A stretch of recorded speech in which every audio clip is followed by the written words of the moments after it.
Quiero dar la bienvenida a los tremendos panelistas con los que nos encontramos el día de hoy. Por un lado tenemos al periodista Carlos Usategui, que además no solamente es periodista, sino que se especializa en temas deportivos. Qué gusto tenerte por aquí, Carlos. ¿Cómo estás? Ricardo, ¿cómo te va? Te mando un muy fuerte abrazo, lo propio para Alberto. Es verdaderamente un placer y un privilegio poder estar junto a ustedes y compartir de cosas que nos atan tanto, de esos vínculos tan firmes que son lo deportivo, donde el honor, el prestigio, pero el amor por un país o por una camiseta nos llena de tanta felicidad que verdaderamente es un verdadero más que placer, ¿sabes qué? Es una satisfacción de que uno pueda de alguna manera dar su granito de arena, ¿no? Para poder conversar de tantas cosas que son inherentes no solo a lo deportivo, sino también a lo social y un poco ir conociendo las distintas culturas e idiosincrasias que nos permiten conocernos más para llevarnos un poquito mejor. Así que es un gusto estar junto con tremendos personajes del deporte como lo son ustedes. No, qué gusto, Carlos. Y hablas bien, porque al final, digo, este festival justamente se centra en películas que tienen que ver con temas deportivos, por supuesto, el fútbol. Y aprovecho justamente para dar la bienvenida a Alberto Lati, quien es periodista y escritor mexicano. ¿Cómo estás, Alberto? Qué gusto tenerte por aquí. Con el privilegio, Ricardo querido, de mandarte un abrazo. Lo mismo, Carlos, hasta Ecuador. Qué gusto estar aquí en contacto. Y qué importante dar visibilidad y qué importante dotar de reflectores a temáticas que acaso un conversatorio, acaso un ciclo de charlas no van a modificar, pero por lo menos haremos bien en ponerles atención, en debatirlas, en reflexionarlas, entendiendo que un medio deportivo debe de tener responsabilidades y debe de tener ciertas maneras y no debe de traicionar ciertos elementos. Entonces, Ricardo, te dejo el balón porque creo que hay mucho tema que conversar el día de hoy. Grandes temas y justamente recibo pues, el balón, hay que hacer unas paredes ahorita en la charla. Y vamos a hablar de este conversatorio que es tremendo, ya lo decías Alberto, ya lo decías Carlos. El conversatorio se titula Hacia el relato de nuestras vidas. Vamos a tocar algunos de diferentes puntos que justamente convergen en este tema y tiene que ver con el cómo la maquinaria de la industria deportiva de pronto se ha apropiado de un tema de espectáculo, ¿no? Y ha terminado por hacer hacia un lado el tema deportivo, lo cual pues evidentemente es un tema bastante complicado, porque se supondría que lo que nos tendría que llamar la atención es el fútbol, es el balón, lo que sucede en torno al balón. Sin embargo, de pronto parece que hacemos caso hacia otras cosas que suceden más allá de las canchas y terminan por ser otro tipo de noticias. Y justamente en ese punto es en el que me voy a centrar y tiene que ver con el primero, con los periodistas como personajes. En ocasiones vemos, desafortunadamente, que diferentes personas que están hablando de temas deportivos ni siquiera son del todo periodistas como tal, no se prepararon inclusive, sin embargo están ahí por alguna cuestión, ¿no? ¿Qué sucede con esto cuando el personaje que te está otorgando la información termina por convertirse en un showman y se olvida de lo que pasa alrededor? Todo esto es como una estrategia para poder tener rating. Te pregunto, Carlos, cuéntame. Y sí, definitivamente hay los excesos, puede ser por fanatismo, por intereses creados, de eso hay mucho, sobre todo en nuestra cultura, y eso se está haciendo una metástasis que está siendo peligroso porque profundiza y hace brechas mucho más grandes de la ola de violencia que está generando sobre todo lo que vemos en trinchadas de fútbol. Aquí en el Ecuador lo estamos sufriendo permanentemente. Y las redes sociales, que yo no estoy en contra de las redes sociales por si acaso, para mí siempre una herramienta tecnológica sirve de mucho para mejora de conocimientos, para socializar, para lo que sea bueno. Pero el problema es que hay mucha irresponsabilidad y permite un campo abierto y sin censura para que ciertos pseudos periodistas sean irresponsables en sus posturas. Y hoy en día vemos que hay una excesiva denuncia y acusaciones sin pruebas que producen justamente estas reacciones viscerales y que creo que no hay manera de detenerlo porque no hay firmeza en muchas veces de los medios de comunicación de quienes son los empresarios a cargo, o en su defecto, si es una empresa pública, de no importarles, de no tener ningún tipo de prohibición al respecto. No digo censurar la libertad de expresión, que es distinto, pero hay un punto medio que se debe establecer, pero estamos llegando a un punto en el cual se torna peligroso y hay actores que yo creo que no le hacen nada bien. Por eso yo siempre aconsejo, y generalmente inclusive cuando yo tengo que dar un criterio, siempre respiro profundo, me tomo un aire, pienso bien las cosas y trato de ver cómo las digo las cosas de una manera simple, sencilla, pero tratando de ser muy centrado y objetivo. No siempre se puede ser, pero tratando de ser también justo. Y eso no lo tenemos. Y eso es un peligro en nuestra sociedad. Nosotros aquí en el Ecuador hemos tenido inclusive asesinatos de hinchas en las afueras de los estadios. Y la violencia es cada vez tan grande que incluso, cito el ejemplo de que, por ejemplo, en el 2014 hubo la final de los equipos más populares del país, que son Barcelona y el Emelec.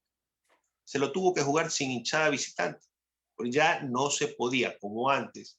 Yo recuerdo que cuando era chico, por ejemplo, y cuento todo esto porque está envuelto, yo iba a los estadios y se mezclaban las hinchadas.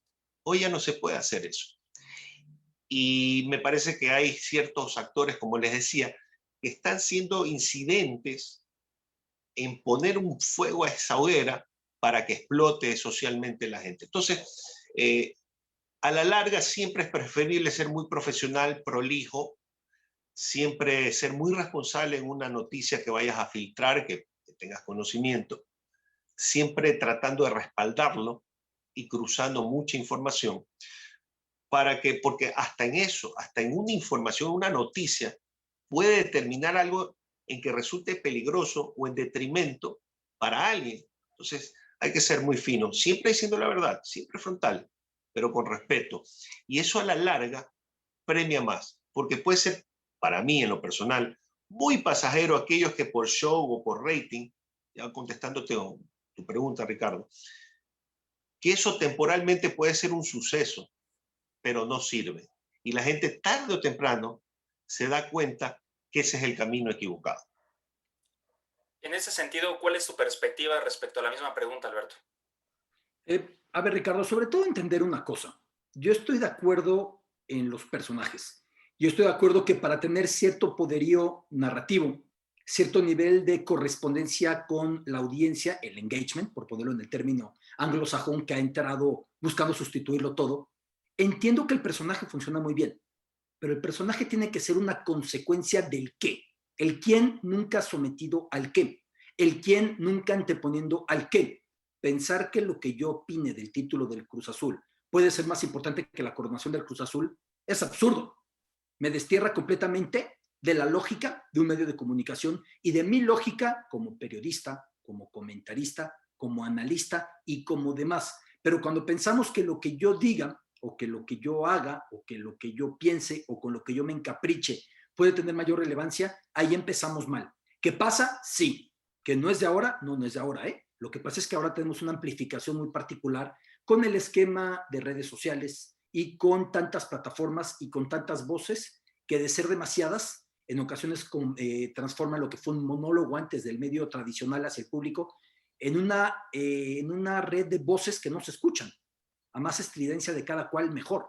A menos voluntad de escuchar, mejor. Digo, mejor para cada cual, pero no para un debate certero. Si tú revisas cómo eran los programas de Ángel Fernández, te comparto, Carlos, uno de los grandes pioneros de la crónica deportiva mexicana, cuando presentaban los marcadores de fútbol, él era un personaje, porque tenía un auditorio tipo un talk show con público ahí sentado, y la gente no sabía lo que había pasado. Ya no decir que la gente pudiera acceder a una red social para ver si cayó un gol en Ecuador del Barcelona de Guayaquil o en México del América o de donde tú me digas. En ese momento la gente no tenía idea, solo sabían, hoy va a jugar tal y tal. Y entonces Ángel, con el gran carisma que tenía, gritaba, Cruz Azul, y todo el mundo así, esperando qué iba a decir. 2, Guadalajara, y todo el mundo esperando. Era un gran personaje. Los personajes no nacieron en la actualidad. El que los personajes quieran desterrar al hecho o a la nota como lo principal de la información, ¿Acaso sí? Y ahí veo la emboscada. Retomando esto que dices, Alberto, que justamente los personajes han existido desde hace un tiempo, quisiera preguntarles justamente si es que puede existir una comunión entre ambas partes, porque en ocasiones justamente lo que mencionábamos, está el showman, quien quiere llevarse el escaparate, la atención, el foco de todos, y por el otro lado nos encontramos a alguien que justamente solamente está centrado en lo deportivo y podría tildarse inclusive de aburrido, lo sabemos, ¿no? Entonces, ¿qué primas pueden coexistir en un solo ecosistema ambas personas? Te pregunto, Carlos. Desde mi punto de vista, esa coexistencia solo se puede dar, y puedo estar equivocado, siempre y cuando tú seas auténtico. Sí, bien lo explicó Alberto, mejor no lo pudo haber hecho, ¿no? De que no puedes crear una narrativa por crear un personaje para acaparar a la gente y no decir nada sustancial, esencial o que tenga algo de fondo y sea real, por supuesto. Contrario a eso, yo pienso que no tiene nada de malo ser un personaje, pero que nazca o se origine desde la autenticidad, ¿ya? En lo personal, por ejemplo, me gusta trabajar siempre en ejemplos. Y, por ejemplo, yo tengo un programa que es mucho de entretenimiento también mezclado con deporte. Hablamos de fútbol, pero hay sus momentos para conversar seriamente y los otros para un poco de broma, aligerar también el día a día, teniendo en cuenta encima más aún con esta pandemia que estamos viviendo. Pero no puedes crear un personaje. Ahí cuando ya te vuelves ficticio por querer ganar ratings o acaparar público y no eres tú mismo, yo creo que eso no puede entrar dentro de un ecosistema, parafraseándote, Ricardo, pero sí auténtico. Cuando tú eres auténtico, también, cuando eres como lo eres profesionalmente, como se lo explicaba anteriormente, a la larga vas a terminar prevaleciendo. Así que, desde mi perspectiva, reitero, para mí, siempre que tú seas auténtico y tu personaje sea natural, vale. A ver, ahora aquí quiero, Alberto, discúlpame si te interrumpo, pero quiero justamente ligarlo a una pregunta que me parece bastante pertinente. ¿Qué sucede cuando el público pareciera que te pide o la industria misma te exige ser un personaje porque tal vez no podrías sobrevivir, ¿no? a esto que está requiriendo el público, o es simplemente porque la industria es lo único que da? Sabemos, tú lo sabes bien, el tema de la adaptación y demás. Sin embargo, la adaptación de pronto no es la misma para todos, ¿no? A ver, es perfectamente posible entregar, Ricardo, contenidos de calidad o contenidos sin calidad desde cualquier manera. La forma puede cambiar y ahí puede venir la adaptación. Hay que ser más jovial al aire. Hay que recordar cómo eran los conductores antaño, con la voz impecable, que iban con una dicción de una manera envolviéndote muy diferente. Hay que entender la frialdad que eso representaba. Hay que entender la calidez que hoy también es demandada. Hay que verse humanos, pero no humanos burdamente. Hay que verse humanos de manera orgánica. Decía ahora Carlos, la importancia de lo natural. Mucha gente me dice a menudo, y yo no soy ejemplo de nada, ¿no? Entre el millón de cosas que yo hago mal, me dicen, es que me llama la atención que te vemos en un sitio hablando con tu esposa, hablando con tus hijos, hablando con unos cuates, con unas cervezas, y hablas igual que en la tele. Y hay gente que no. Hay gente que modifica un tanto la voz, hay gente que modifica un tanto la postura. Yo mi postura desgarbada, ni en la tele ni fuera de ella la puedo domar. Pero yo creo que es muy importante ese afán orgánico que proyectemos. Yo estoy convencido que si en mi caso muy particular alguien hubiera, y contigo Ricardo he hablado a profundidad de estos temas, alguien hubiera querido diseñar la persona que hiciera lo que yo hice mucho tiempo cuando estuve en televisión abierta, con mis corresponsalías, con mis idiomas, con mis reportajes culturales, no me habrían escogido a mí, habrían fabricado algo más apegado. Y creo que en eso orgánico fue donde, sin querer y con muy buena fortuna para mí, existió una gran posibilidad de desarrollarme sin traicionarme. Si de repente eso no quita que pueda aparecer al aire riéndome con un compañero o respetuosamente riéndome de un compañero, respetuosamente, si eso no quita que pueda perder el miedo al ridículo, si al aire el tema sale y entonces entramos a una chorcha, claro que no quita, porque también tenemos la misión de entretener. Y porque mientras que entretenemos, no tenemos que dejar de informar, o que dejar de ser objetivos, o que dejar de cumplir con una misión informativa. Es válido, pero no nos olvidemos del primer cuadrante de nuestra profesión. Somos periodistas, y como decía un libro que yo cito mucho del gran académico británico Timothy Garton Ash, los hechos son subversivos. Ya los puedes modificar, ya puedes imaginártelos, recreártelos, transformar para que sean adaptados a tu voluntad. Los hechos al final se sublevan porque las cosas son lo que son. Podemos variar el ángulo de la toma, podemos modificar el encuadre, podemos cambiar la perspectiva de un comentario, pero los hechos son lo que son. Y la misión del periodista es describirlos, cuáles son, crudos, brillantes, esperanzadores, desoladores. Como son, hay que colocarlos en pantalla.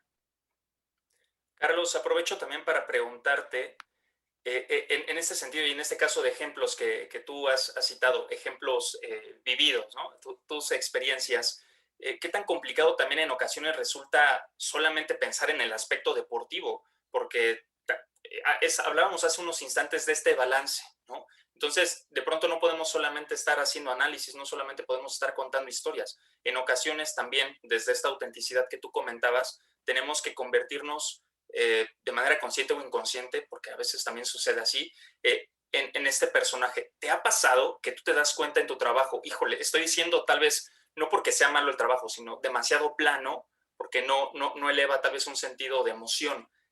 ¿Hacia dónde buscas direccionarte a partir de ese contexto, si es que te ha pasado?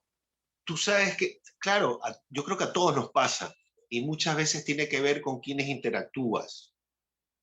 Y no sé si en México, porque no estoy en el medio, pero aquí creo que se comete generalmente un error, generalmente en la contratación de quienes van a conformar un programa.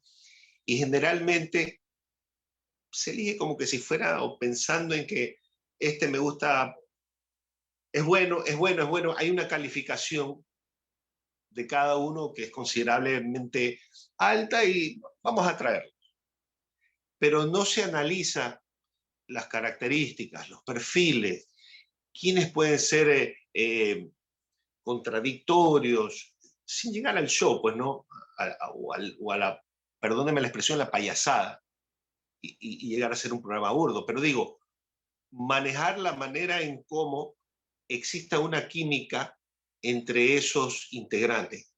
Entonces uno ve que los programas terminan siendo lineales, generalmente, y, y sumado a la proliferación del deporte, ¿no? Pero sobre todo en nuestros países latinos, como el fútbol en particular. Entonces ya llega hasta un punto en que uno dice que es cansino el tema del fútbol. Entonces ahí es donde uno creo que tiene que tener ese conocimiento cultural de tocar otros temas que de pronto pueden surgir a partir de un momento determinado. Yo soy muy, en inglés se dice junk, political junk, ¿no? El típico de la política americana. Porque soy ciudadano americano, pero me he criado en Ecuador, pero he ido y venido, he vivido allá también. Y a veces yo meto mis cositas, más que con el ánimo de crear algún tipo de indoctrinación o algo que sepa, sino una opinión para que se vuelva entretenido. Entonces, de alguna manera, hay cosas que uno puede hacer hincapié para que esa dinámica, si se pierde en un momento determinado, si no hay una respuesta de alguno de los integrantes o si ese es muy lineal, de que alguien, como lo decíamos antes de entrar, rompan los hielos. Entonces, en ese aspecto, yo creo que el periodista deportivo tiene que estar siempre preparado a un aspecto cultural más, un espectro mucho más amplio. Por ejemplo, el otro día en Twitter, y con esto cierro para no aburrirlo, No, jamás. en Twitter, ¿sabes? Yo hice una opinión, yo a veces opino algo de política y yo lo hago súper respetuosamente, pero me contestó un seguidor y me dice, ¿y tú qué te crees hablando de política? Que estoy el otro. Por supuesto le respondí. Yo creo que todo el mundo tiene derecho a una opinión y, y creo que desde algún aspecto ese tipo de crítica termina de alguna manera cercenando lo que puede ser la posibilidad para que los periodistas en general deportivos sean muy limitados en su campo de acción en cuanto a alguna reflexión de cualquier tipo. No digo que todos, pero sí la gran mayoría. Y eso es un problema que estamos teniendo en general, no todos. Los que están muy arriba, muy por encima, tienen esas capacidades de una flexibilidad y una diversidad para poder expresar cualquier tipo de tema, pero creo que en eso nos tenemos que encaminar un poco porque también de alguna manera, al ser comunicadores sociales, somos orientadores y tenemos que apoyar en ese aspecto. Totalmente de acuerdo. Y justamente hablando en estos términos, reitero, de experiencia, ya para cerrar, una última pregunta para cada uno. ¿Qué retos ha representado el tener que readaptarse o reinventarse, inclusive reencontrarse tal vez, en este nuevo momento en el que nos encontramos? Porque al final ustedes traíamos una dinámica diferente en cuanto a los medios. Pasó lo de la pandemia y ahora con cosas de TikTok, Instagram, ya sabemos un montón de cosas, ¿no? De las plataformas, se han tenido que buscar algunas otras alternativas justamente para poder seguir trabajando, pero qué tan complicado esto resulta cuando de pronto esto choca con tus valores o con cosas que no hacías antes, Alberto. Sobre todo, entender que hay muchas maneras de contar historias, Ricardo, y que no podemos ver cómo se nos cierra esa puerta. La realidad es que yo nunca pensé que el hecho de que en una cobertura me quitaran la cámara de un aeropuerto, como a menudo pasa, confiscada, e hiciera todos mis reportajes con un celular, me fuera a servir para la pandemia, pero así terminé haciendo programas completos desde el Super Bowl en Tampa. Nunca pensé yo que iba a ser posible cuando yo en mis primeras corresponsalías me iba con un enorme plato y me iba con una capacitación para enviar una señal vía satélite, etcétera. Nunca pensé que con mi celular y con un selfie stick iba a poder hacerlo todo, ¿no? La realidad es que hay que adaptarse. El contar historias es lo que tiene que seguir adelante. La estructura, el relato, el envolver, el compartir conocimiento, es lo que tiene que llevarnos. Y ya lo demás, el que no se logra adaptar va a tener un severo problema, pero como lo he habido en muchos momentos, tú trata de ver cómo eran los contenidos deportivos de televisión unos años atrás y te darás cuenta que esto ha evolucionado muchísimo. El ritmo de la edición, el tipo de encuadres, el tiempo del que se disponía. Creo que hemos estado en permanente evolución, en permanente y no opcional evolución, y la pandemia solamente hizo que todo se radicalizara más y tuviéramos que adaptarnos a otro ritmo. Tanto así que yo ahora, en este que es el último confín de la que es su casa, de mi casa, ya transmito contra la pared porque es lo más alejado posible de mis hijos, ¿no? Es curioso que empecé la biblioteca y me fui moviendo, luego digo, ya si me salgo de acá es para transmitir desde el garaje o desde la calle, pero esa evolución y esa adaptación es tratar de entender cómo generar los contenidos y entregarlos ante toda circunstancia, porque un periodista no se puede ver frenado. Y retomando un punto medular que decía Carlos, estar cualificados. Es que para mí es básico. Aquel que viaja a un gran evento deportivo diciendo, me sé los nombres de todos los jugadores, ¿y dónde es? Es en tal país. ¿Y qué sabes del país? No, pues eso no es importante. Yo voy a analizar la competencia, yo voy a analizar el fútbol. Yo me sé, hay que ir capacitados en todo sentido. Porque algo va a brincar, siempre. Y cuando brinque, no tendrás argumento para decir, yo no venía a eso. Sí, tú ibas a lo que pasara, evidentemente. Si hubo disturbios, que entiendas la parte social y la tensión política. Si hubo un momento esperanzador, que entiendas qué lo propició. Si se desataron rencores, que comprendas de qué vienen. Tenemos que llevar cierto acervo. Nunca abarcaremos todo. Y por eso sobre la marcha hay que ser preguntones, y hay que ser curiosos, y hay que ir rescatando lecturas. Pero tenemos que ir muy armados. Hoy, más que nunca, tenemos que ir muy armados. Muchas gracias, Alberto. Carlos, te escuchamos. Mira, en la vida las experiencias son al final de cuentas las que te van permitiendo la evolución. Soy de los que piensa que de alguna manera, mientras más tú también debates en la arena de ideas y guardando la inteligencia emocional, vas a llegar a ser un mejor periodista, mejor persona también. Pero también lo que tú intentas, porque mucho pasa eso, intentas proyectar que eres una buena persona y que eres una persona muy moral, también lo tienes que hacer en tu vida personal. Y ese encuentro no es fácil, no es fácil encontrarlo en ciertos periodistas. Entonces, basándonos en la autenticidad que les decía, en lo que tú expones como periodista, pero también como persona. Y eso creo que de alguna manera te lo va dando el paso del tiempo, la experiencia, y eso no es algo cliché que quiero proyectar tampoco.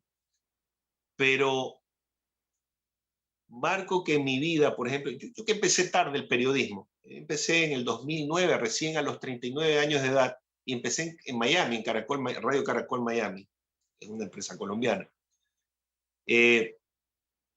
Cuando tú tienes que lidiar con gente que te quiere incitar a hacer algo que no es correspondiente o cercenarte de alguna manera tu pensamiento, y cuando comprendes que los intereses también de otros quieren tratar de influenciar en el editorial que tratas de decir, en lo personal, yo me niego. Me voy a sentir incómodo como me ha pasado muy pocas veces, porque la verdad que casi no he tenido ningún tipo o muy poca injerencia en ese aspecto que haya determinado que yo no pueda continuar en ese medio. Pero cuando yo no estoy cómodo en un lugar, no me importan las consecuencias. Me voy, no sigo más. Y eso me ha ayudado, creo que, a perdurar de alguna manera más que muchos. Me ha servido también en mejorar como persona y ser más líder en las cosas que creo que debo hacer y de decir. Y terminan la gente respetándote más, de alguna manera. El consejo que siempre le doy a la gente, siempre, por supuesto, con el respeto correspondiente, pero nunca callando, nunca silenciándote porque hay algún interés de por medio. Y eso está pasando mucho en la prensa norteamericana, por ejemplo, en los grandes medios de comunicación. Y es preocupante verlo. Si pasa en Estados Unidos, que supuestamente es el ícono de la libertad de expresión, no va a pasar en Latinoamérica, por supuesto. Entonces, nosotros los periodistas, mira lo que contaba Alberto, de que te quitan una cámara, que puede ser por un fiscal o por quién sabe qué, algún directivo que te tenga o te quiera cercenar esa expresión. Mira, uno tiene que en la vida seguir, no parar, y que ese legado, como decía Alberto, esa comunicación, ese mensaje que tienes que mandar o enviar, no dejes de hacerlo nunca, que nunca te silencie nadie. Bien, Alberto, excelente, ¿eh? Muy bien dicho. O sea, de aquí ya vamos a salir amigos, ya sabemos que nos va a estar esperando Carlos en su casa y justamente quiero... Por supuesto. Gracias, Carlos. Quiero aprovechar, ahora sí, yo les dije que íbamos a cerrar, pero se me acaba de ocurrir una pregunta más y con esto ahora sí damos por finalizado esto. ¿Qué pasa con esta dichosa autocensura que sucede en los medios por el tema de la agenda editorial? Lo sabemos, es una realidad. Pero ahora tenemos al alcance justamente nuestras redes sociales.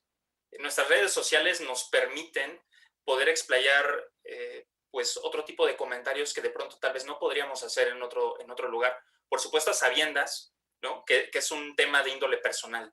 ¿Les ha permitido realizar algún tipo de comentario que tal vez no podrían hacerlo en sus respectivos trabajos, Carlos? A mí sí me ha pasado. Pero mira, te voy a decir algo curioso. Les voy a decir, perdón, algo curioso. Y fue hace poco. No voy a decir el medio. Nos pidieron que tratemos de hablar bien de un tema en particular, ¿no? Entonces yo, curiosamente, por un tema de convicción, había dicho algo positivo al respecto. Entonces, generalmente, no he tenido ningún problema porque también me manejo muy objetivamente, trato de hacerlo centradamente. No es que no quiero denunciar o no estoy en la capacidad de denunciar algo que no esté bien. Lo hago, también lo he hecho y no he tenido ningún problema y no me han silenciado nunca. Pero siempre, obviamente, tratando de estar respaldado con las cosas que digo. Cuando me ha ocurrido, las pocas veces que ha sido contrario a lo que quizás yo he pensado, igual lo termino diciendo. lo que pienso. O sea, no lo silencio, no me silencio, no me callo, pero trato de decirlo en una forma en la cual sea muy fina, muy elegante y sin rodeos, ¿ah? También. Y si tengo que de alguna manera enfrentar o confrontar a la persona así sea mi jefe, lo he hecho, lo he hecho. Y termino igual debatiendo, pero con siempre respeto. Entonces, yo generalmente no he tenido ningún inconveniente en ese aspecto porque han sabido también a su vez respetar mi criterio. Entonces, creo que también tiene mucho que ver en la manera en cómo reacciones una vez que que te puede pasar ese insuceso o ese mal momento o ese momento incómodo. Entonces, yo creo que también depende mucho de cómo nos manejemos nosotros. Y en ese aspecto creo que me he manejado bastante bien porque no he tenido mayores problemas en general. Ha ahorrado bastantes enojos. Te escuchamos, Alberto. A ver, yo creo que antes la autocensura venía sobre todo del medio de comunicación que tenía ciertos intereses en la temática de la que hablabas, fueran políticos, fueran deportivos, fueran sociales, fueran de la índole que tú me digas, porque es común, es un agente, tiene intereses. Hoy por hoy la autocensura me parece incluso más extraña, porque proviene sobre todo del miedo al linchamiento público en redes sociales. Y quienes linchan en redes sociales, las granjas de bots, las granjas de trolls, los que viven con el ataque, saben que tienen ese poder, saben que alguien se recate diciendo no vaya a ser que ahí me meten en ese pantano y termine la tierra comiéndome, porque eso llega a suceder. Y yo pienso que uno cuando sale a hablar, uno tiene que desprenderse de todo. La única limitación que uno puede tener como censura tiene que ser la confirmación de un hecho.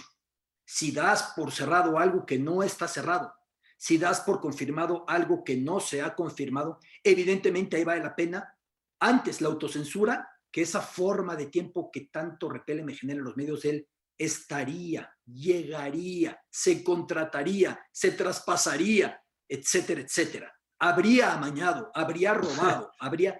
Es muy cómoda esa forma. Si no estás convencido de algo, ahí sí la autocensura, porque tiene que llegar como un vector para ser éticos y decir de lo que tienes certeza. Creo que eso sí es muy importante. Totalmente de acuerdo y la verdad, bueno, se los digo y seguramente el público, la gente que nos está mirando se va a quedar con ganas de más. Haremos algo pronto, seguramente, para que pues, podamos seguir disfrutando, obviamente, del festival. Y de nuevo agradecerte, Alberto, Carlos, por su tiempo, por sus palabras. De verdad que este conocimiento, a lo mejor y no tenemos idea, pero va a tener alto impacto seguramente en quienes nos estén viendo y quienes nos estén escuchando. Así que agradecerles de nueva cuenta por estar con nosotros. Un abrazo, Carlos, un placer, un abrazo hasta Ecuador. Siempre es un gusto, Ricardo. Alberto, lo propio, un placer. Por cierto, tan buen orador que es Alberto, voy a ver si lo lanzo en la política. Oh, no. Ahí sí me autocensuro. Hablando de linchamientos. Yo tampoco le voy a decir el mal a nadie. Yo tampoco me metería en política. Me gusta, pero ahí nomás, de lejos. Y a ti, Ricardo, de verdad, ha sido un verdadero gusto. Siempre estoy a las órdenes. Ahora los empiezo a seguir por Twitter y nos mantenemos en contacto. Un verdadero orgullo y placer.